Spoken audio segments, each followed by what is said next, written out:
观众朋友，大家好，欢迎收看天津卫视大型情感节目《爱情保卫战》。好，那接下来呢，让我们看一看今天的嘉宾遇到了怎样的困惑，请开门。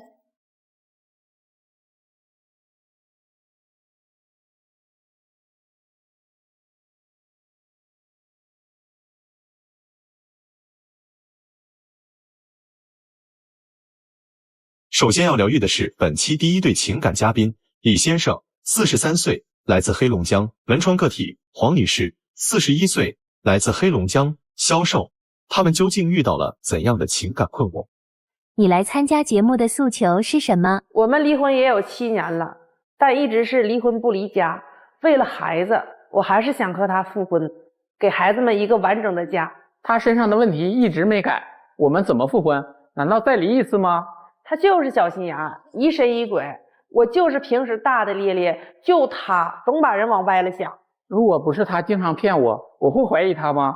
我一想到以前的事儿，真的有阴影了。哎呀，这复杂了。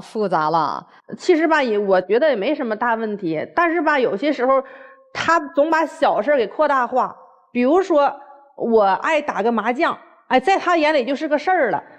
他总是挑三拣四，就不愿意让我打这个麻将。你说打一场2场行了，天天打，早上打，晚上打，一天到晚的家里活不干。最不能容忍是啥呢？跟人家打麻将还眉来眼去的。啥眉来眼去啊？我都看见了。有一次晚上挺晚了也没回来，我就寻思我去接他吧。我刚一开门，我就听见那个王哥这么说的，说老妹儿啊，我都想你了，这几天你怎么不来打麻将了呢？跟别人打都没有心情了。就简单一句问候语。老师们是这么个情况，我们那个麻将社是一个村里的，然后吧，平时就是你来我往，关系非常好。有的时候可能就是成人之间一个礼貌用语，你看你咋没来呢？我想你了，这我感觉没啥呀。就是隔壁的老王哥问了一句：“妹儿，你咋没来是吧？”他的眉开眼笑啊，那家伙，哎呀，我也想你了。这几天我这不有事吗？这几天回来之后，我就天天陪你玩了。你看，对我平时都没有这种感觉啊！人家跟我下课说的，我揍人家一顿呢。说实话，我们四川人老打麻将，一打麻将也会说这种话，就说：“哎呀，你怎么好久没见你，我可想你了。”男男女女，特别是亲近的朋友之间，还有同事之间，基本上都是一种打招呼的方式，就不是说老师暧昧才这样，就没有觉得是暧昧，就是一种打招呼的方式。对呀，就是一句话而已，我觉得没有任何事儿。行，这事儿过去了。这事儿过去了，完了，他那天说跟他们朋友一块儿出去吃饭，都4、5个小时了还不回来，天都已经很黑了，我就给他打电话啊，问问他吃没吃完呢，啥时候回来呀？你那是好打电话吗？老师打一遍也不接，打一遍也不接。我出去吃个饭，我跟他说了，我说我要出去吃个饭，你就知道这件事就完全可以了。没完到了给我打电话，一遍又一遍，3分2分就打一遍，3分2分打一遍。你说我吃个饭我都吃不消。那你要是打了回应我了，你吃没吃完，几点回来，我不就放心了吗？你担心啥？比如说是小心眼病犯了，会情人去了啊，都是他自己在猜想。哎，大姐，我问一下啊，这两桩事儿啊，就他猜想也好，听到了什么也好，是发生在你们是婚姻内，还是说这是离婚之后的事儿？就是离婚以后复合以后的事儿。你们俩不还没复合呢吗？就是在一起，因为离婚不离家嘛。就这段时间发生的事。那离婚不离家是在一起还是不在一起啊？我们是05年结婚的，完了在17年吧，我们俩就离了，分手了。为啥离了？当时就是一些小事呗，说白了就是一些小心眼病，成天怀疑你这个那个的。就像他刚才所说的啊，你这时间长不回来了，是不是跟别人干点啥呀？大多数就是因为这个事儿。平时总玩手机，网上聊天，背着我，QQ就在那打字，打得可快了。再就网上电脑上聊天，平时我要是到跟前瞅瞅，马上就退出了。不是老师，我现在就是那个手机上好友非常多，朋友啊、同学呀，本身我还是做销售的，肯定有很多事儿在里面。你的意思是说，你聊啊聊啊聊的都是客户和这个同学什么的？对呀。我觉得他还是正常聊的也有，但是不正常的也有。完了之后有一天吧，我就看他手机在那个炕上放着呢，哎，可找到机会了，我就赶紧拿过来，我想看一看到底有没有什么秘密。看见那个有好几条暧昧短信，说啥？是王哥发来的，说的老妹儿啊，我都想你了，这几天忙啥呢？你呢给人回了，王哥我也想你了，我这几天这不有事吗？不是你说那玩意儿说的，人家说想我了，人家说跟我干点啥呀？这话说的不是，这王哥是后来打麻将那隔壁的王哥吗？是。完了，我发现这个暧昧短信之后，因为之前在别的记录他都删得很干净，我也看不着啊。完了之后呢，我就把他那个手机抢过来了。这时候他就不让啊，拼命得往回抢。你说要是没有啥那个怕人看的，他会往回抢吗？他越不让我看，我就越想看。完了那次我就给他手机抢来了，他就跟我抢啊，就往回抢。那天给我的衣服袖子都扯坏了，抢来了我是看这是啥吗？删的挺干净，咱也啥也查不到啊。完我就上电脑上查那个话费详单。不看不知道，这一查呀，哎呀，每天的通话记录都得有10多次，少的时候就是几分钟，多的时候1个小时以上。都是这一个人，都是这同一个号码。那不就打个电话吗？哎不，大姐，你给同一个人每天打10多个电话，那可真不是就打个电话啊。不是，老师是这情况，我们俩吧平时也有矛盾，家里边这事儿那事儿的，可能是心理压力比较重，然后2个人就感觉，哎呀。听听我说说心里话，我听听你说心里话，感觉这事儿心理压力可能就释放了。这还是你们离婚之后，就离婚不离家期间发生的事儿，是吧？啊，就其实之前离婚呢，也是鸡毛蒜皮这些捕风捉影的事儿而离的啊，也说不出来个所以然，反正离了，冲动下证办了，但俩人没分开，还保持着原来婚姻的那种方式，生活方式一样，是吧？对，你们有孩子吗？有2个孩子，2个孩子，男孩女孩？一个男孩，一个女孩。哎呦，那这幸福之家本来是哈。多大了呢？孩子多大？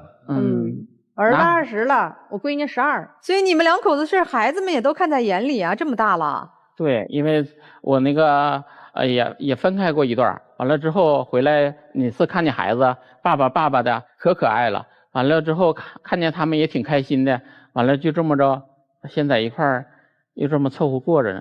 那现在怎么女方突然想到要复婚了呢？你说，离婚了，但是这个家还在一起过，这算咋回事啊？而且孩子大了，万一对他有影响呢？那你说当大人的不也心里头不是也有遗憾的吗？所以说我就想着，要如果在一起的话，就把这证领了；如果不在一起的话，那就分开。你始终这个担心怀疑都是这老王吗？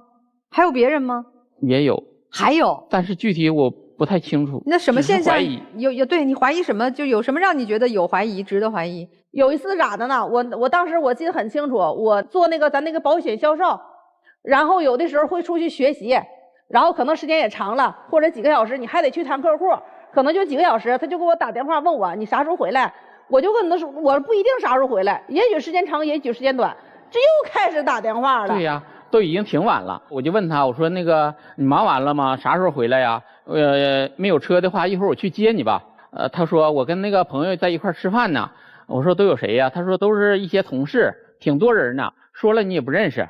等一会儿我就搭他们方便车就回去了。我就在这左等他也不回，右等也不回，我这心里吧又开始不得劲儿了。完了我就也没告诉他，我自己开车就去他那个镇上了。我寻思给他接回来。到那之后，我寻思给他打个电话，问问他在哪家饭店呢？我就是不去打扰你，我在外边等着你，等你完事之后咱们一起回家。左打也不接，右打也不接，再不就正在通话中。你说你想干啥？我都告诉你了，我告诉你我谈业务，你总给我打个电话，我在客户面前我能不能有点脸面呢？因为我是有事儿，我告诉你我心里有你，我才在乎你，我才会去接你。你那是小心眼病犯了，你想看着我监督我，你是这个出发点去的。又过了半个小时，给我回电话了啊！我在哪个烧烤店呢？你来吧。我寻思这有消息了，赶紧去吧。到那个烧烤店一看，他和一个同事就他俩人，刚点的串，一个还没上呢。完了，这时候我就感觉不对劲儿，正好桌上他手机在桌子放着呢，我就抢过来了。抢过来我一看，这不是这同事几分钟之前刚联系完的，这说明啥呢？之前他那好几个小时说不上干啥去了呢？那是你猜的，那我们俩别让他猜，你告诉他不就得了吗？这多容易一个事儿啊！想过没想过吧？不是我，你想不想跟他复婚吧？那当然了，特别简单，你拍个视频。我是觉得我和这些人在一起，他说了，他也不一定信。你看刘老师，你看啊，就作为男人是吧？西大咱都男人，如果你老婆是这种情况，你会怀疑吗？会呀。你看会，心理咨询师都会怀疑。你别说老婆了，这老公是这样，我也不干。但我也会难受，因为我觉得一个男的不停的给我打电话，我都跟他讲我在忙了，而且我知道他的性格，就是我打了一个电话，我接完了，他还会过一会儿再打，因为他一直有不安全感，所以我就会不想再打了，也不想再接了。先生，我问一句啊，你为什么这么不相信他？咱们没有办法去找出当时究竟发生了什么事儿啊，咱不判案，但是你为啥那么不相信他？你是真的发现过什么事儿？他啥事都骗我，这些事儿已经太多了。我想问一下，他在你们结婚的那段期间，有结婚证的那段期间，他做过哪些骗你的事儿？确确实实骗你了，你告诉给我们。那个时候去那个市里买衣服，他就经常就是各种理由吧，晚上不回家。老师是这样的，我们家吧离市里比较远，我也不会开车。女人嘛爱逛街，而且我一年也就去个3次2次，我还不经常去。有的时候可能就晚了，车错过去了，我想着搁这住一宿吧，可能花不30几十的，然后再来回坐车的话也不省钱。如果你要是让我放心了呢，我就给他打个视频，看一下子你在哪儿，跟谁在一起，我不就放心了吗？可是呢，给他发视频，他就是不接，给我挂断，发视频挂断，发视频挂断。是从来都不接吗？还是曾经也接过？曾经也接过。后来就是嫌烦，后来我就觉得太烦了，我就不想接了。我们这个就是田夫猜忌前妻这个事儿，咱告一段落。反正听明白了，具体证据是没有，但就是怀疑哈。对。那除了这个问题之外啊，你们俩之间还有其他的问题吗？在家里吧，这个孩子啊，我这个老姑娘特别可爱，我特别喜欢她。完了呢，现在我们就是挣钱呢，我还交给她来保管。之前就是她这个种种的事儿吧，有怀疑也好，心里不甘也好，但是呢，我心里还是在乎她，有她的。在她那个过生日的时候，我给她买了一个小礼物，不算太贵吧，1000块钱的钻戒。哎呀，你可别磕碜人了，我1000块钱钻戒你都看不着这玩意儿钻搁哪儿了，哪是钻呢？我得拿放大镜瞅去，那钻搁哪儿呢？还钻戒，我的妈！那也代表我的心意嘛。我这平时我这零花钱就那点儿啊。那我的心意就挺好了吧？是你有这个心，我不承认，我不说你抠行吗？但是这抠是摆在事实眼前的。我就平时买点特价菜、特价水果，那个学吧。你学的是啥呀？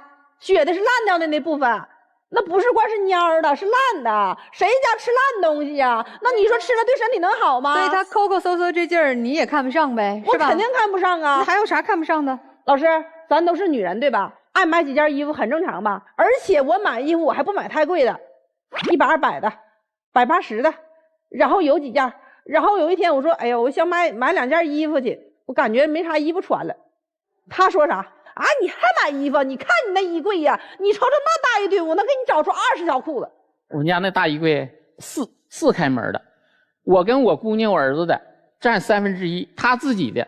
他得占2/3。哪个女人人家那老公给自己媳妇宠的啊？你看人家有啥咱有啥，我这没说人家有啥我有啥，我就几件廉价衣服都不行吗？从来也不送给我点啥，就是那一次送了那1000块钱的钻戒，算送我东西了。从来没送。女士，这听起来你还复啥婚呀？又抠抠又不疼爱你，买东西买不到心里，又天天盯你的梢，怀疑你，给你扣屎盆子，说你和隔壁老王怎么着。说白了，你还跟他复啥婚啊？这不是为了孩子有一个完整的家吗？对他吧，这些年虽然是说吵吵闹闹的，但是谁家那日子不是一地鸡毛呢？我就想着，哎呀，对付过吧，毕竟也这个年龄了，半辈子了。我也是这么想，多少也是有感情的。行，你想复婚，但是前夫先生现在不想复是吧？对。那你准备你们这关系怎么着？他这个除了这些毛病之外，还不会做饭，做饭还不好吃。说我烙那饼能砸死个人，说我那白菜炖的是猪屎味儿，我不也吃了吗？我也没单吃小道去。他不会用心去做呀。啊，他打麻将有时间，回来做饭，唰10多分钟好饭了。那你提一下啊，前夫，他做到什么样的状态，你就说这婚可以复了，我能再娶你一次。就是跟外边吧这些关系吧，咱们就是有个度，没有那些个闲聊。你不聊天不唠嗑能成单不，咱不解释，不去这个拌嘴哈。就他提他的要求，您想您能不能做到？做不到，咱就做不到，没什么好吵的。还有要求吗？咱打麻将嘛可以打，但是逢年过节了，亲戚朋友在一起了，打一打可以，减少打麻将，经常打。还有没有第3个？尽量外出的时候吧，早点回家。他一般几点回来？都得9点以后，10点左右。所以你就这3个要求，他能做到，咱就复婚；做不到，就还这么凑合着，是这意思吧？对。你们是小情侣还是小夫妻？情侣。你点评一下吧。我其实挺理解这个大哥的，因为我爱你才会对你疑神疑鬼。如果我像这个大姐一样，那你早就没了。姑娘对着男朋友说的，对，说男朋友是在点人了，这直接点。帅哥，我感觉我跟大哥是一样的，我感觉这大哥就是以后我未来的影像，这一直这样，以后我可怎么办呢？这怎么过呀？太吓人了，这也还有没有未来都不知道了。听听老师们的建议吧啊，来，你们两个彼此都不知道自己到底想找什么样的人。或者也都不了解你们找的这个人是什么样一个性格特点。你俩第一个都是急脾气，第二个看着不怎么急啊，但你俩其实都是急脾气，也就是遇到点事儿性子一下就起来了。这个时候如果对方再稍微说两句拱火的话，可能就是多问两句，你们都会认为就是拱火的话，你们就会按耐不住脾气，并且不会用说话的方式去好好沟通，直接就上火了。第二个，我刚刚说的，你们并不知道自己想找什么样的人，也就是你老公本身就是一个木讷不善于言表的人，他不会那种甜言蜜语，他就是那种蔫着闷着还就小心眼儿，他就是小心眼儿男人。但是这个小心眼儿男人，他恰恰能够把钱全部交给你，他能够放心的把家给管好，他可能做不到你说那种，但他能够在家里踏踏实实做饭，能够不像其他男人一样出去打了牌天天不回家，他是下班应该就在家里待着。然后还有一个，他可能就是有些时候对你来讲好欺负。对于男方来讲，你想找着老婆，他最大的优点就是他会来事儿。我所说的他会来事儿，就是他可能就是喜欢说话，可能有些时候就是能把别人都能够围得很好。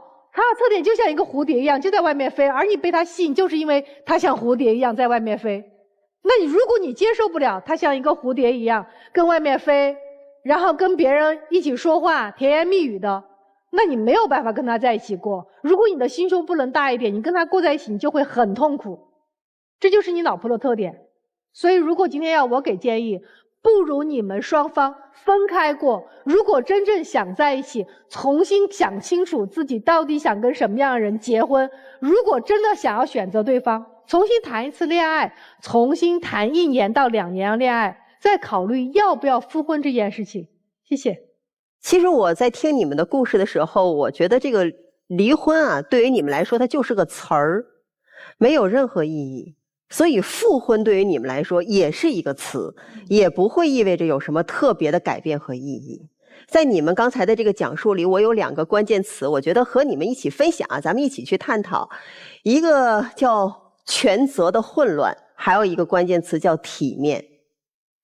混乱就在于，我觉得你们一致反映说，你们是因为了给孩子维持一个完整的家，所以离婚不离家。但是你们仔细往回溯一下你们刚才的讲述里，你们到底提到过几次孩子？感觉好像是因为孩子的这个原因把你们俩不得不聚到一起。但其实对于你们2人来说，你们所有探讨都是你们作为夫妻2个人，或者前夫和前妻在一个家庭生活当中你们的情感矛盾。这个本身应该是随着离婚这个权责已经应该消失掉的。所以你们现在首先在这一点上是混乱的，而且孩子还知道你们已经离婚的状况。你们到底传递给孩子的是一种什么样的婚姻观？混乱的婚姻观吗？可以权责不分吗？你们真的是在为了孩子有一个完整的家，一个得体的婚姻观的教育而凑到一块儿，不得已而生活在一个屋檐下的吗？还是为了你们自己？作为一个丈夫，或者作为一个前夫，或者处在一个现在如此混乱的一个情感关系当中的一个男人，他是非常非常没有自己的那种所属感和归属感的，他没有安全感。因为你把你最好的东西都给外面呈现出来了，甚至于对于他想要主动靠近你的这个过程，你是拒绝的。你们2个人没有足够的亲密度，它不是意味着你们2个人还在以一种夫妻的事实生活在这个屋檐下，你们就足够亲密了，并不是这样。心理上没有那种亲密度在，没有分享，没有沟通。你把你大量的情绪都用在了外面，大量的精力也都用在了对外的社交上。他不能接受这个事儿，不等于他不能接受你的工作，他只是不能接受你在工作当中与别人形成社交的这种密度和强度，还有时间上的投入。另外，我觉得我们每个人其实都有一个心理舒适区啊，这个心理舒适区要特别强调一下。就你们两个人，这个心理舒适区的解释就是，我们不会因为我们之间的关系发生变化了，我们就会自动调整我们之间相处的模式。我们的心理舒适区是，就算关系发生变化了，我也要用我熟悉的交往的那个习惯，把变化的关系变回原来那个样子。所以你们的离婚对于你们来说没什么意义，你们还在用原来的模式套用现在的这个关系。另外一点我要讲到的就是体面。你们有没有想过，你们的这个体面一个想跑，一个说你回来，我们维持一个看起来完整的家。你们真的在传达给孩子的，在婚姻当中的一个印象是，一个不停的跟踪，一个不停的询问，一个说我拒绝你，我就是瞧不起你，我觉得你这种事情把我弄得已经很心烦了，但是为了孩子，我们好歹也应该把这个证领回来吧。你们觉得你们到最后给大家呈现出来这个婚姻是一个体体面面的婚姻吗？你们还想在别人面前说我们这个婚姻是完整的？你们在婚姻关系当中的这种混乱，你们到底在教给孩子什么？其实这个关系对于先生来说是有一个盼头的，就是等老二18岁的时候可以离开这个家，有一个期限的。但对于你呢，我觉得你就是没有遇上更好的人。如果你但凡遇上一个更好的人，你都不可能说在这段婚姻当中或者在这段关系里继续将就。但是我们再退一步讲，你能遇上更好的人吗？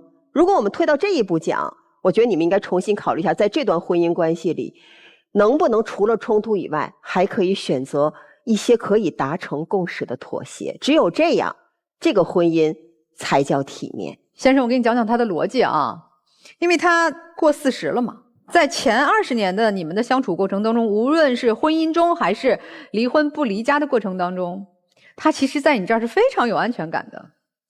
他想怎么作，想怎么造，想怎么花里胡哨，他都知道你给他兜底儿。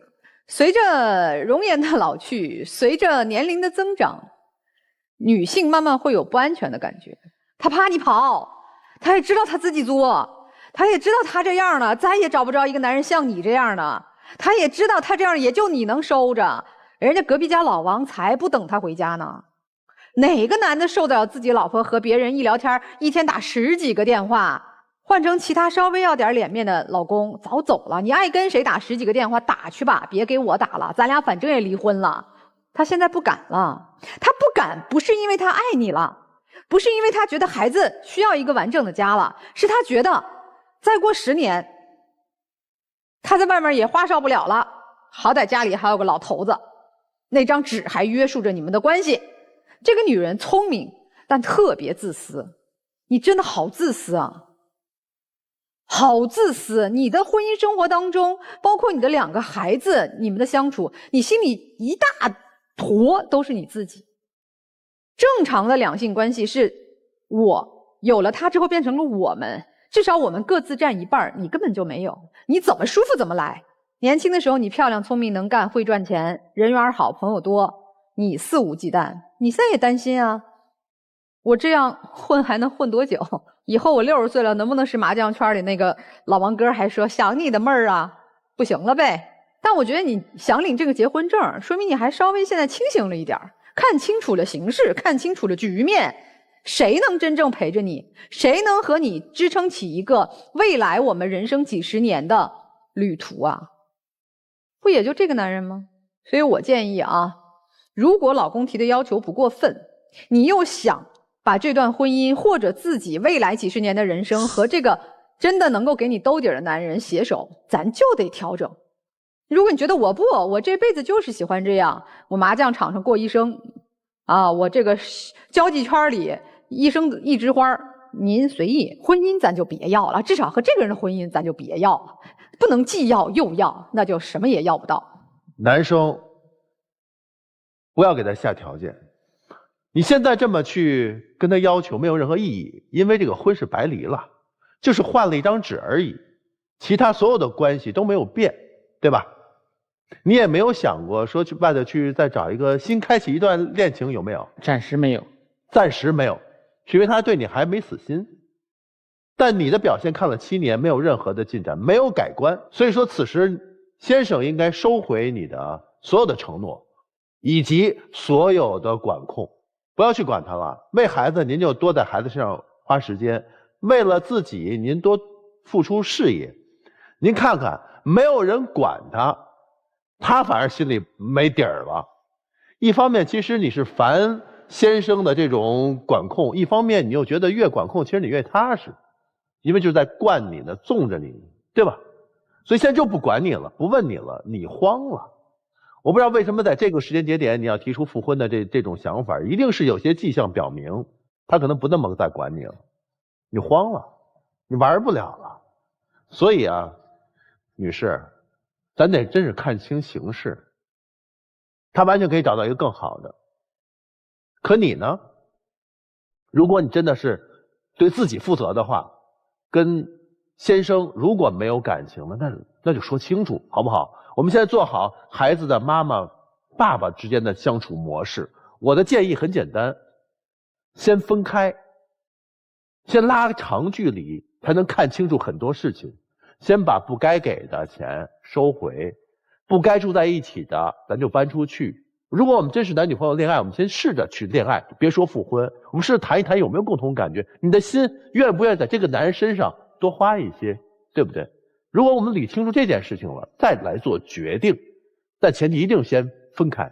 做咨询10多年了，你们这种情况见太多了。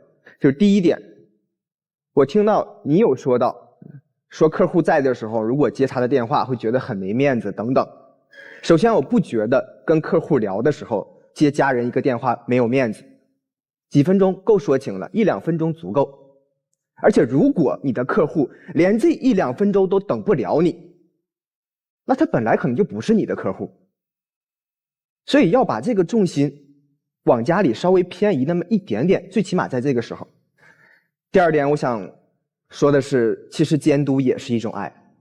如果有一天他就不管你了，死活都不管你，你去哪儿也不联系你，我相信你心里也会有失落的。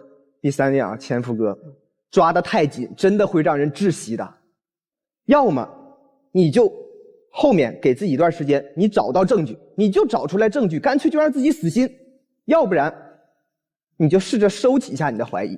其实你们2个人还有一个核心的问题，没有分清楚定位的问题。可能像一般的家庭男主外女主内，但是对于你们的性格而言，可能女方更适合做一些对外的社交，男方可能更适合操持家里面的一些东西，可能这是性格上而言的。但是你们2个人就这一点没有沟通好，导致你经常想往外跑，而你的老公他总想把你往家里去抓，希望你往家里用更多的时间。所以最后给你们一个建议啊，你们可以先试着分开1个月，或者分开一段时间。离婚不是都有离婚冷静期吗？咱就来个复婚冷静期，感受一下分开的那个状态，想一想，想清楚到底是想在一起，还是想以后都分开，这样给自己一个交代。好，谢谢西大。如果大家也想找西大来解决情感方面的问题啊，有个非常简单的方法，就是在我们的微信公众号里搜索西大啊，然后添加关注。那您只要回复爱情保卫战5个字，就会得到粉丝的一份礼物，那为您的爱情来保驾护航。好，那2位老师们建议你们去认真思考一下啊，咱也听听这对小情侣他们的情况，好吧？好的，来，请坐。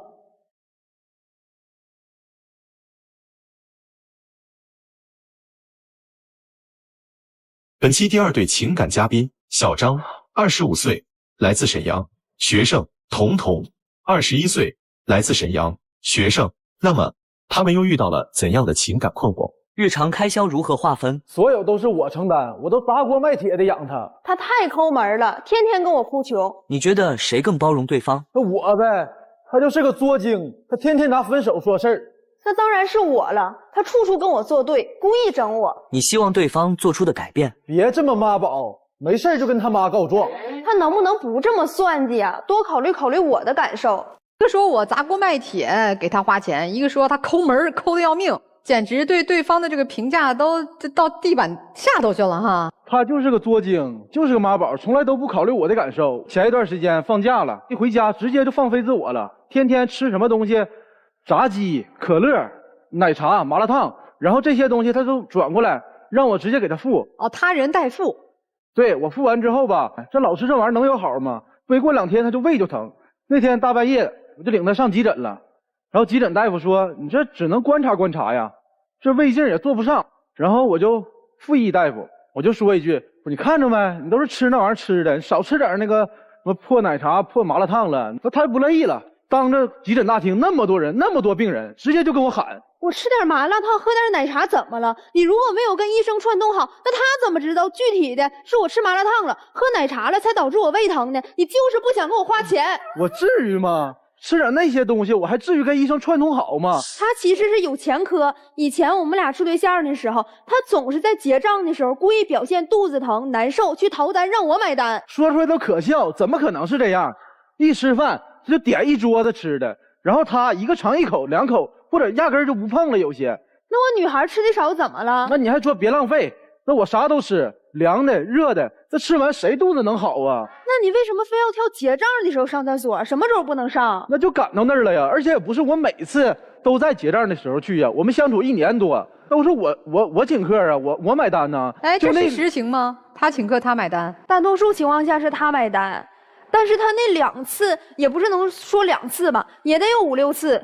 他就总是去挑结账的时候上厕所，就是不想花这个钱啊。那不就是让你买2回单你不乐意了吗？这心眼小的。还有其他的事儿能证明你是给他花钱了，你不抠门吗？就是日常家里的开销几乎都是我出，大到家里添这个物件啊，买个什么东西，还有小到他吃点饭，还有他喜欢的小物件，什么耳环呐、手镯啥的，全是我给他买。正常吧，我学校连生活费，再带着我兼职挣点钱。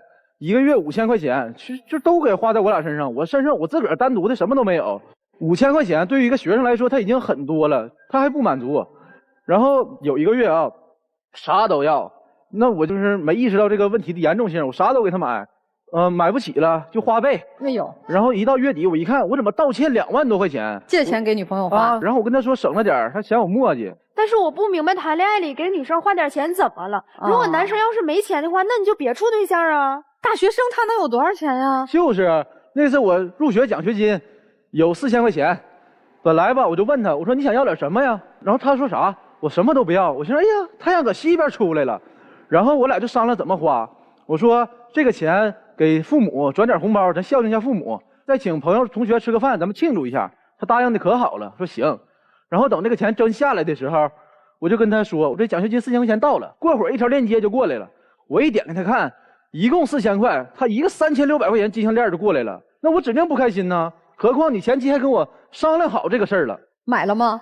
他这个钱是给我转过来了。哎呀，你这个除了送项链，这反正把现金送过去了哈，那其他还送人点什么礼物吗？还给我买的包，给我买的香水，给我买的口红什么的。但是我觉得恋爱里面我没有说10块钱，他有10块钱，我让他给我11，或者是可丁可卯给我10块钱，4000块钱我就要他3600，10块钱里面给我花9块钱怎么了？我要的只是这个态度，又没要你钱。您还挺仁义，给他留了400。对对对，态度很重要哈。姑娘，还有别人追求你吗？啊，之前有，现在有吗？没有。因为我俩这就确定关系了，而且在同一所学校里，大家可能都知道。姑娘之前的感情也是这么进行的吗？我之前没有过感情经历，这是第一次啊。那谁教你的？说恋爱花点钱怎么了？这是谁教你的呀？我觉得这就是我自己的价值观。我觉得男生他就觉得我应该给他花钱。对啊，你说一点儿，多少是一点儿？除了吃饭以外的所有钱。点儿是多少数？数是多少？人家说人家不在乎没钱，在的是人家不在乎钱，在的是你10块里给我9块。其实他是捏着他有的那个数去盘算他的那个点儿，就是一个比例。哎，对，就如果以此来证明你是爱我的。你有10块，你得给我9块。如果你要觉得不高兴了，这个时候男生会是什么反应呢？就哄他说点好话呗，然后或者是就一直闹，想吃点啥，买点吃的。那次吵架。然后我去哄他，我拿的什么东西去找他来着？啊，他有一次跟我吵架，别人吵架的礼物不都应该是花、气球或者是礼物吗？你不能说口头跟我说和好或者怎么样啊？他直接拿塑料袋拎了4个大苹果给我了，说：“哎，这4个苹果跟你脸一边大，你赶紧吃吧。”这是什么意思？你要觉得我脸大，你就去找脸小的。那花还有什么气球、什么小蛋糕啊、礼物。我什么没给你买过，那都不管用啊。那是我冥思苦想，我想出来的用那个苹果，而且那个苹果他之前他跟我说了，他说这个苹果老大了，可水灵了，它黄瓤的可甜了，而且这苹果也不便宜啊。我过去找他，我寻思这回该好了吧，这么新颖。他可倒好，直接就更生气了，又跟我发火。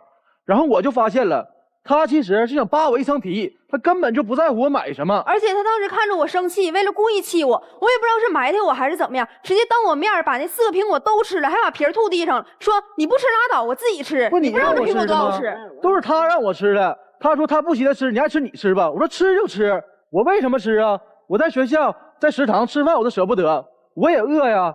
啊，因为这个谈恋爱谈都饿肚子了。对呀，一次一次就是哄不好，这个苹果这不行，后来就要个大几百的裙子，但是我本来就够紧张的了，然后我吃饭学校的12块钱的盒饭，我都得合计，我是不是少买个菜，我不吃荤菜了，我停2个月，是不是裙子就出来了？我差你一条裙子吗？我要是你的态度。之前他给我买了一个108块钱的口红，就108，上到老下到小，用语音、微信、电话跟所有人都说了一遍。哎呀，我给他买这个100多块钱的口红，你100多块钱口红，你炫耀什么呀？你怎么不炫耀500块钱的裙子呢？我没有，我炫耀的不是咱俩的感情好吗？而且我光给你买过一个这么便宜的口红吗？贵的口红、香水、包、什么玩偶，我什么没给他买过。除了钱上你不满意，姑娘哈，你们其他呢？这个感情啊，平常相处啊，这个满意吗？还不满意，也不满意，咋了呢？我还不满意呢。比如说呢？我就乐意打篮球，给我扼杀了，不让我打。然后有一回我就偷摸的找同学去玩了。那你为什么要偷摸去找人玩？那为什么要扼杀他打篮球呢？就是让我陪伴呢。因为我觉得，如果谈恋爱的话，2个人还要什么私人空间？就应该黏在一起呀。我可以放弃跟我室友、跟我闺蜜出去玩的时间，你的世界就应该围着我转，我世界应该围着你转啊。他就觉得我不该有爱好，我应该断绝一切社交，我就得陪着他，围着他转。就那回打球，我刚到那没玩一会儿，他直接气势汹汹就下去了，当着我那么多朋友的面，薅着我的耳朵，搂着我的衣领子，就给我薅出去了。那让我有没有面子呀？那么多人呢。然后还有我们去丹东，然后我有朋友在那儿，跟我好几年没见了，想跟我吃点饭，多待一会儿，他就不干。我们一说话一聊天，他就在旁边打岔。我想吃那个，给我夹个那个呗。扒拉手机，跟他说：“哎呀，一会儿去这鸭绿江断桥，一会儿我再去那个什么安东老街，我要去打卡去拍照。”我去之前提前都跟你说了，那是我计划好的。那计划赶不上变化呀。我那个朋友看不下去了，央求他说：“兄弟媳妇啊。”那个咱多待会儿，多吃会儿，挺长时间没见了，确实想。然后他没干，死活不干，拉了个脸，搁那补上妆，拍搭的，然后把车都叫好了。为什么不愿意跟你朋友一起出去？是因为我有阴影了。他以前有过前科，我当时跟他一起去露营，在20多个人面前，他把我骂了一顿。当时这20个人里面，我只认识他。我出发之前跟他说了，你要照顾我一下，给我夹菜什么的，不要让我太尴尬。我没照顾你吗？那不是我要求的吗？你主动了吗？他当时到那块儿以后，就让我自己一个人玩手机。我说你如果让我在这玩手机，我为什么不回家玩啊？然后我就不是很愿意。我合计那尊重他一下吧，毕竟都是他的朋友，给他一点面子。我就去卫生间了，他就不乐意了，说我等你这么长时间，这么热，这大包小流的，你让我在这等你啊？10个人都拉不住他。那是这么回事吗？那天我们约好了早上9点，我朋友来接我俩，然后他可倒好，化妆。然后画一会儿，躺一会儿，画一会儿，上个厕所，来来回回好几次。我说你快点，他就不干。他说你要是着急的话，你先去吧。2个小时，我朋友在车里待着，他大夏天30来度，虽然有空调，那也难受啊。我俩一上车，我朋友也不高兴，也有点撸噜脸。他搁那嘎达也摔打，也狠搭的。我得哄这个，还给那个赔不是。我夹在中间，我里外不是人。然后到露营地吃饭，那我们这帮朋友聊天，他加入不进去，带着他也嫌没意思，就自己玩呗。然后就像个宝宝似的，让我给整这吃整那吃，我就差嚼碎了喂他嘴里给他咽下去了。然后吧，走的时候就是跟我一个朋友一块走的，然后也没管我，因为我说在那等他了，他也不干，有说有笑的。我那个朋友是长挺帅，是个飞行员。他那天我就瞅他俩人有说有笑，他嘴都咧了后耳根了都。我笑的也没有那么邪乎，就是因为那是礼貌，跟他一起走路，我跟他关系稍微好一点，也能表现他跟他朋友稍微好一点啊。你觉得我会跟你兄弟在一起吗？你是自卑吗？我上哪儿找自信去啊？平时生活中就各种挖苦我、贬低我、埋汰我，我哪来的自信呢？还有之前有一件就是特别恶劣的事儿，因为我俩冷战，后来我去找他没理我。然后我就在寝室待着，我就接到电话了，我朋友跟我说，你对象怎么跟着别人一块吃饭走？然后当时我就懵了，直接撂电话就去了，正好给逮着了，跟一个男孩搁那俩吃饭，有说有笑乐呵的，我就懵了，我这气不打一处来，我说你啥意思啊？这么着急吗？咱俩还没分手，你找下家吗？我当时确实是找了一个男孩故意气的，吃了一顿饭，也发了个朋友圈，但是又没发生什么。而且你那是和好的态度吗？咱们俩冷战了10多天，他最后给我来一句说该和好了吧？我是欠你的吗？你让我和好我就和好啊？那和好没啊？没有，他让我给他道歉，但我想我凭什么道歉呢？我也没什么做错事儿，因为是那次我们吃饭，因为平时吃饭吧都是我把方便筷子掰好，把刺儿刮掉，然后再给他。那天我特别饿，我就先吃了呗。然后他说那你自己吃吧，扭屁股就走了。那你为什么不哄我？你这不属于激化矛盾吗？本来我就挺有气的，你干什么还让我哄你啊？而且那阵儿就是不怎么联系前，他跟他妈告状说我什么事儿都不行，就看不上我。我觉得我说的没有什么问题，他就是让我委屈了，就是像筷子那件事儿，我觉得这就是落差感，细节见人品。你可以从刚开始到现在一直对我好，那为什么前期一直给我磨筷子？为什么到那天突然就不给我磨了？你就是不爱我了呀？谁没有个饿的时候啊？不爱你了，你跟你妈妈说，你妈妈怎么跟你说的呀？当时他跟我说你们俩都这么大了，说自己处理吧，然后说小张也挺好的，让我别那么多事儿。他其实还是比较偏向那这不是好事儿吗？人家小姑娘找妈妈说，向妈妈批评了她一顿，开始是都不错，但是他总是添油加醋啊，总是搁那颠倒黑白。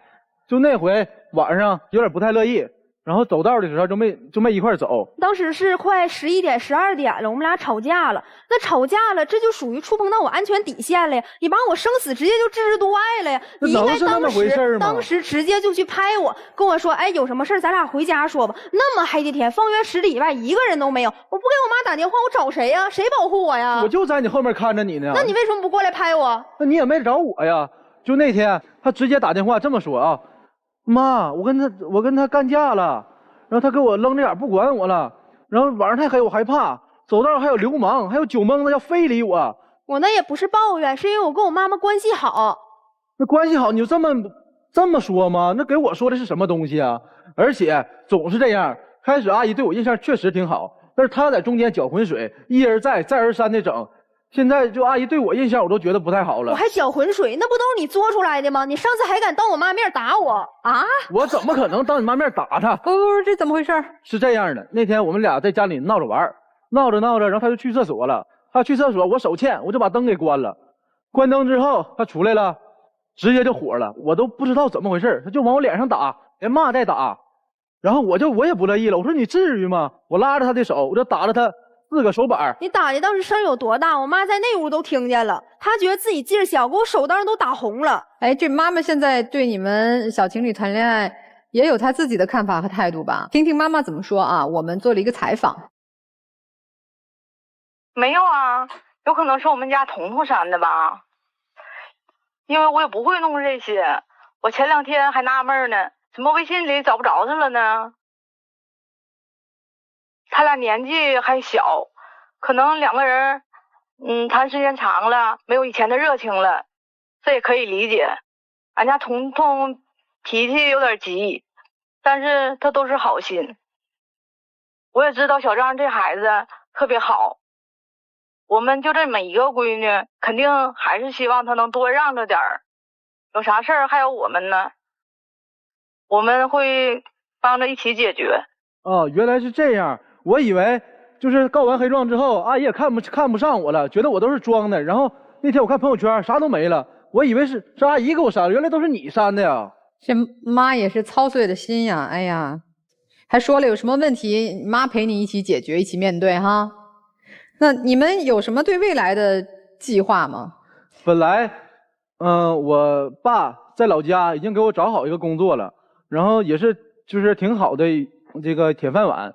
但是呢，他就想在沈阳发展，然后我挺念着他的，当时我就寻思这也挺好。但是呢，现在这个情况我就不知道我还要不要在沈阳待着了，所以我就有点犹豫，我不知道应该怎么办了。我其实没看出来他哪纠结，如果他这样的话，我也在考虑要不要分手。他一点都不包容我，那以后结婚不得欺负死我，不得欺负死孩子呀？哎呀，也没那么严重哈，但是你们俩确实这火药味十足，谁好像那个脾气都挺大，听起来好像男生做的并不少，但女生呢也并不满意。其实我这个老弟做的真挺到位的，每个月4、5千块钱，一大半花给这个老妹儿身上，做的就挺好了。而且他还说他那个奖学金哈，他还想到说是给父母发个红包，这说明啥呢？他对老人嘛很孝顺。真的是性格挺好的。我很理解这位老妹儿她那个心里的感受。可能作为一个女孩来说啊，渴望那个我的另一半对我包容一些，对我好一些，对我宠爱一些，这个我是可以理解的。毕竟我也是女人，希望我的另一半对我这有此宠爱，因为他就不给我买这些东西，所以说我特别能理解他。但是有些时候要求的有点高了。毕竟两个人过日子，他是一个上学的年龄，他没有那么太多的钱，花的都是父母的血汗钱。如果说是我儿子这么花，可能是说当老人心里可以理解你交女朋友这个事情，但是以后你们两个创业了，有能力了，是不是？你怎么花都行。也要考虑老人的这个家里这方面条件吧。我没觉得他们俩在谈恋爱，我倒觉得你俩是在花钱买东西，买了东西到底是啥？可能你们认为是爱。但是我认为男生买的是别人的面子，女生买的同样也是别人的面子。108的口红买完以后让所有人都知道你对他有多好，有意义吗？我认为没有意义。恋爱如果全是靠钱来堆起来的，那这个恋爱但凡没钱了它就会破裂。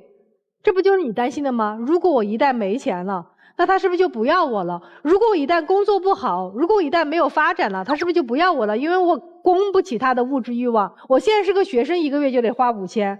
那如果我是个上班了，一个月我赚不了1万，赚不了2万，那是不是他就不要我了？这就是因为你把爱情物欲化了。对于姑娘来讲，姑娘你也是一样的。你说男朋友就是该给我花钱，谁说男朋友就是给我花钱？如果你认为男朋友就是该给你花钱，那你不就是靠别人花钱买了你吗？等到哪一天他发现有一个比你更好的性价比更高的姑娘，他就不要你了呀。你把自己当成物品，那他就会把你当物品，物品最终就会被淘汰，因为有更好的物品等着呢。同样，其实我想说一下姑娘你妈妈，我不知道你妈妈爱你在怎么爱你的，我只听到你妈妈刚才说我们家彤彤啊就是脾气不太好，这是脾气不太好的吗？我觉得你妈妈应该说我家孩子呀就是不知道怎么去谈恋爱，就是没有原则，他不知道怎么应该在男生这个地方获得尊重。因为你所有的难受点都在于你男朋友不尊重你。为什么不尊重你？因为他觉得你不值得被尊重，因为他认为你就是一个靠钱就可以摆平的女生，所以但凡你生气了，他会从给你买花，给你放气球，给你买小蛋糕，到最后4个苹果。所以我不认为你们俩这段恋爱叫恋爱，我倒认为你们俩应该各自想想你们未来的人生应该怎么走。我听完你们2个人的这个讲述啊，我真觉得鸡汤不能乱喝啊！而且女孩子，你给我的感觉，我觉得你在偷换一个概念，你不是在要让他包容你，你是在要让他无条件的去宠你。但是这个世界上真正能够竭尽所能去宠你的人，只有你爸爸。所以你要的这个关系从一开始就不是一个平等和保持尊严的摆位。姑娘，你今天看到的是他用自己10块钱当中的9块钱去给你买东西，是他在这段爱情当中竭尽所能的，你要的他都给了你。但你有没有想过，等你认为真的你们这段关系可以到谈婚论嫁的时候，他会不会犹豫呢？但是他为什么还停在这里，想要去和你把这段关系修复了？是因为他其实在等着你能够变得成熟一点，你能够长大一点，能够对你们的未来能够有共同的规划和这种设定，能够和他一起平等的去为了未来去做打算。但是我想问他等得到吗？你们今天谈的是一段恋爱，但是恋爱归根结底是一场互惠互利的合作。如果你在这段关系当中没有任何合作的这种付出能力的话，这个合作是进行不下去的。你要是不断通过他给你花了多少钱去验证你值得不值得的话，不如先让你在这段感情当中自己先把自己变得值得。我都不知道你们谈钱谈啥呢，我觉得特别可笑。有钱吗？都拿着爸妈的钱在这儿口口声声的说男生你有10块得给我9块，他有钱吗？他的钱是他爸妈省下给他读书的钱，是让你们作来作去的钱吗？你们越界了。如果你能把你们这个逻辑想清楚了，你俩才能真正开始看看就对方这个人咱能不能谈恋爱。你俩根本就没开始谈恋爱。女生吧，我还多少能理解一点啊，小女孩我就想要这想要那，我就作天作地，反正我妈宠着我，我妈说了有啥事儿有啥难题都帮我一起面对，大不了我跟男朋友吵架了，夜里边这个黑漆漆的，我给我妈哭诉一通，我回去找我妈去。她不想长大是她的事儿，她作她闹是她的事儿。男生你是咋了呢？你好歹本科毕业了，都上研究生了，你就这么任由她作下去？你就这么纵容他拿着你妈的钱说事儿？你那钱里边有你自己挣的几个子儿吗？你还那口口声声我都给你了，是你的给他了吗？24岁的研究生难道不应该更想一想自己未来要做什么？一个男人要谈恋爱要成家的根本是你自己先立得住啊。我有我的人生规划，然后我找到了一个女孩，哪怕她爱作爱闹，但是我有能力包容她，有能力陪她成长。因为我知道她这么作不是个坏女孩，是爱我在意我，只是没长大。你也没这个能力啊，何况我也不觉得她是爱你在乎你没长大这么简单一个情况啊。好吧，先想清楚人生课题吧，课题大了点，先想清楚我们下一步应该最重要做的事儿是什么吧。肯定不是你俩这作来作去的，一点都不像恋爱的爱情。你们之间感情啊，我觉得特别没有营养，让我们听得特别无趣，都是在买。男生身上还有点闪光点，人家还能得奖学金，现在也成功考研了。而女生呢，此时你面临的重大事件不是说你应该给我买什么，而是说我接下来应该去做什么事情。你们之间的交流很贫乏无趣，势必长不了。不是因为今天我没钱了而结束，而是因为我们相对无言而会结束。女生，你有一个很核心的问题是，你不会为别人着想，你不会去感受别人的感受，被惯坏了。当你在面对爱的时候，你不知道如何去爱对方；当你去遇到爱你的人的时候，你不知道如何去反馈他们，你不会爱，这个很致命。也就是说，其实你在跟任何人相处的时候，你多为对方考虑考虑，你才能得到真正对方对你的情感，对你的爱。男生啊，有两个字儿你区别不出来，一个是宠，一个是爱。我们会因爱而宠，但如果只是宠的话，对方越来越不满足，而爱是让对方满足的。你现在就是在宠对方嘛，你不会爱对方啊，所以对方会拿走你90%的钱嘛，对不对？已经知道你根本就没有这么多钱，已经知道你有对这钱有安排的话，对方不知道不懂，所以说你给满足不了的，永远满足不了。直到有一天你觉得筋疲力尽，我说对不起，我太累了，你就撤了。爱要学会说不，就像刚才严老师说的，你要学会让对方成长，因为你毕竟比对方大3岁嘛，你得引领对方，让对方在你身上找到闪光点，而不是完全榨干你最后那点金钱，是不是？所以说我觉得你们俩先审视一下自己的恋情嘛，自己的缺点是什么，去调整，也许还有机会，因为你们还小嘛，干嘛像我们这些老人给你们说，哎呀应该怎么去爱，怎么去结婚，你们离婚姻还远着呢。先学会怎么去爱，如何去爱。我想恭喜你们，好消息是可以在一起一辈子，但是坏消息是这一辈子可能是不幸福的。为什么？因为你们每次其实都会吵，然后每一次吵的时间，我给你们推演一下，后面的逻辑是你们每次吵的时间会拉长，因为女方每次吵架的时候你是有一个期待的，你会期待男方做出几点的行为，你心里是有一个预期的。虽然随着时间的相处，其实男方会知道你想要的东西是什么，或者你有一些什么样的预期，但是随着时间的推移，随着你们争吵次数的增加，他是不愿意去满足的。我换一句话来跟你们说，就是会心累和内耗的，你们耗在一起下去，如果这个模式不改变，是不会幸福的。第二点呢，我想说，其实每个人啊都会有自己的爱好，但是你们之间可以找一个折中的方式。比如说他的爱好是很喜欢打篮球啊，但是同时呢，你又很希望他能够时时刻刻陪着你，那么你们看一下能不能培养一个共同的兴趣爱好出来，取一个中间值，这样又可以时时陪伴，又可以有一些共同的爱好，然后两个人一起去生活，这样可能是一个更好的状态。然后关于你们2个人每个人都有一个我认为真的做得很不好的地方。先说男士的，一起去露营的时候，女方说的是你故意不照顾她，但是咱不管她怎么认为故意不故意，咱们就应该在那个场合照顾好她，无微不至的。因为那个场合都是你的朋友，她没有认识的人，她在那个场合是很失落的。然后同时你女朋友的点，她又是很需要时时陪伴的那种，这时候还会放大她的情绪，接下来你的日子也不好过，然后还是会吵，再循环。然后女生吵了架了，好，找别的男生吃饭啊！我跟你说，你是挺聪明的，这招确实有用，但是它有用的次数有限，而且它是以消耗和透支你们未来的感情为前提的。再继续几次，他可能真的会受不了，真的会走。所以希望无论如何以后不要再用这种方式。我希望你们2个人真的能够好好坐下来，坦诚的彼此真的交流一下自身的想法。你们的交流很多我都听到的是基于事情上的。接下来不要，给你们个建议啊，不要聊事情，因为在事情上你们2个人的认知就是不一样的，不聊事情了，聊感受。我能感觉到你们彼此是相爱的，所以你们彼此一定会愿意照顾对方的感受。如果能够把这点做好，你们在一起可能就不是吵一辈子。谢谢西大。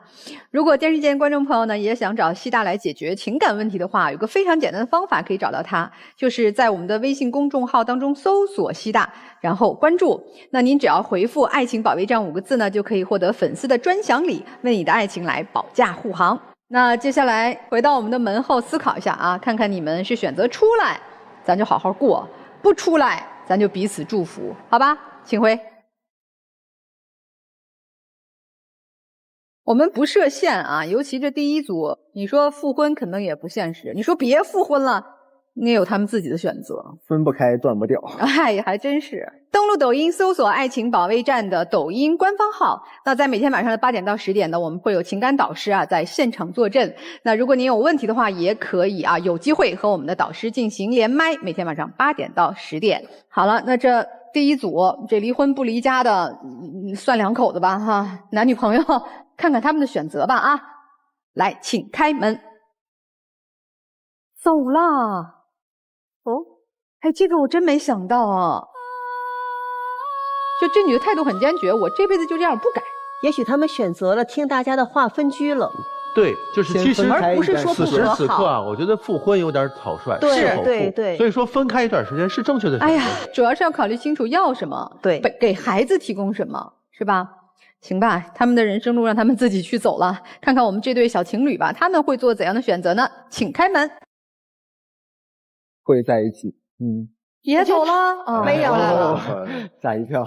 所以你看年轻的这个爱情哈，哎呀，这女生终于笑了，哎，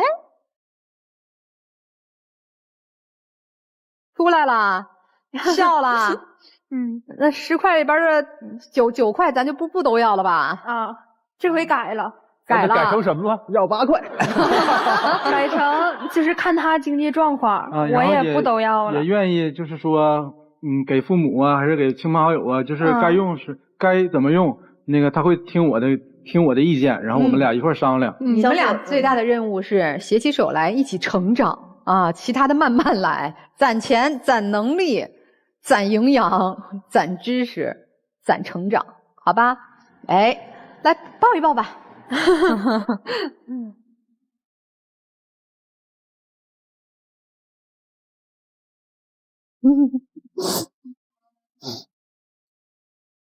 哎呀，这想的呀，哎呀，好了好了，回家抱吧。哎呀，这个你偷偷说了个啥呀？他跟你姑娘啊，你俩跟他偷偷说了个什么呀？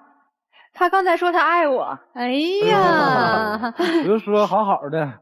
继续努力吧，好好生活啊！拜拜，谢谢老师，好好学习啊，把自己的这学业安排好哈。再见。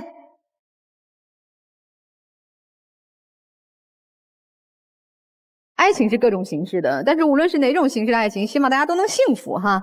那也感谢我们今天5位疗愈团的老师，也感谢电视机前的观众朋友收看我们的节目，我们下次再见。